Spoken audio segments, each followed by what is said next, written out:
ನಿಜವಾಗ್ಲೂ ಒಂದು ತುಂಬ ಅದ್ಭುತ ಎಕ್ಸ್ಪೀರಿಯನ್ಸ್ ಇದು. ತುಂಬಾ ಖುಷಿ ಆಯಿತು.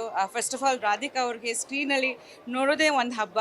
ನನಗೆ ತುಂಬ ಇಷ್ಟ. ಅವರು ಉಪೇಂದ್ರ ಅವ್ರ ಜೊತೆ ಕೂಡ ಮೂವೀಸ್ ಮಾಡಿದ್ದಾರೆ. ಆ್ಯಂಡ್ ಈ ಮೂವಿ ಅಂತ ಒಂದು ತುಂಬ ಫ್ರೆಶ್ನೆಸ್ ಇದೆ. ಹಾರರ್ ಫಿಲ್ಮ್ ಅಂತ ಒಂದು ಜಾನರ್ ಇಟ್ಕೊಂಡು ಅವರು ತುಂಬ ಬೇರೆ ಬೇರೆ ಟಾಪಿಕ್ಸ್ನ ಎಕ್ಸ್ಪ್ಲೋರ್ ಮಾಡಿದ್ದಾರೆ. ತುಂಬ ಖುಷಿ ಆಯಿತು.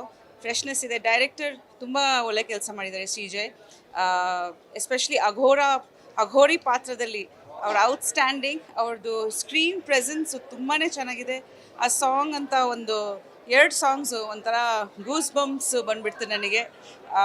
ನಿಜವಾಗ್ಲೂ ನವರಾತ್ರಿ ಹಬ್ಬ ಬರ್ತಿದೆ, ಅದಕ್ಕೆ ತುಂಬ ಪರ್ಫೆಕ್ಟ್ ಟೈಮಿಂಗ್ ರಿಲೀಸ್ಗೆ ಅಂತ ನನಗೆ ಅನಿಸುತ್ತೆ.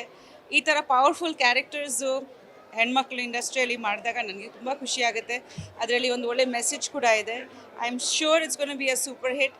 ರವಿರಾಜ್ ಅವ್ರಿಗೆ, ಡೈರೆಕ್ಟರ್ಗೆ, ಇಡೀ ಟೀಮ್ಗೆ ಆಲ್ ದ ವೆರಿ ಬೆಸ್ಟ್ ಹೇಳೋಕ್ಕೆ ಇಷ್ಟಪಡ್ತೀನಿ. ಅದರಲ್ಲಿ ಅಂತ ರಮೇಶ್ ಅರವಿಂದ್ ಸರ್ದು ಆ್ಯಕ್ಟಿಂಗ್ನೂ ಅದ್ಭುತ. ಯಾವಾಗ ಅಷ್ಟು ಚೆನ್ನಾಗಿ ಇನ್ನಸೆಂಟಾಗಿ ಮಾಡ್ತಾರೆ, ಟಕ್ಕಂತ ಒಂದು ವಿಲನಿಶ್ ಲುಕ್ ಬಂದುಬಿಡುತ್ತೆ. ಅದು ಯಾರೂ ಅಂದ್ಕೊಂಡಿರಲ್ಲ. ಸೆಕೆಂಡ್ ಹಾಫ್ ಪೂರ್ತಿ ಅವ್ರದ್ದೇ. ಆ್ಯಂಡ್ ಫಸ್ಟ್ ಹಾಫು ರಾಧಿಕಾ ಅವ್ರು actually extraordinary. Wishing the whole team all the very best. Anu ಅವ್ರಿಗೆ ಕೂಡ she is also looking very beautiful. Of course wonderful performer ಅವರು. ಸೊ ಇಡೀ ಟೀಮ್ ತುಂಬ ಒಳ್ಳೆ ಮೂವಿ. ಆ್ಯಂಡ್ ತುಂಬ ಫಾಸ್ಟ್ ಪೇಸ್ಡ್ ಇದೆ, ಥ್ರಿಲ್ಲಿಂಗ್ ಆಗಿದೆ. ಮ್ಯೂಸಿಕ್ ಕೂಡ ತುಂಬ ಚೆನ್ನಾಗಿದೆ. ಎಲ್ಲರೂ ಖಂಡಿತ ಇದನ್ನು ಥಿಯೇಟ್ರಲ್ಲಿ ನೋಡಬೇಕು. ತುಂಬ ಎಂಜಾಯ್ ಮಾಡ್ಕೊತಾರೆ ಅಂತ ನಾನು ಅನ್ಕೊತೀನಿ. Thank you so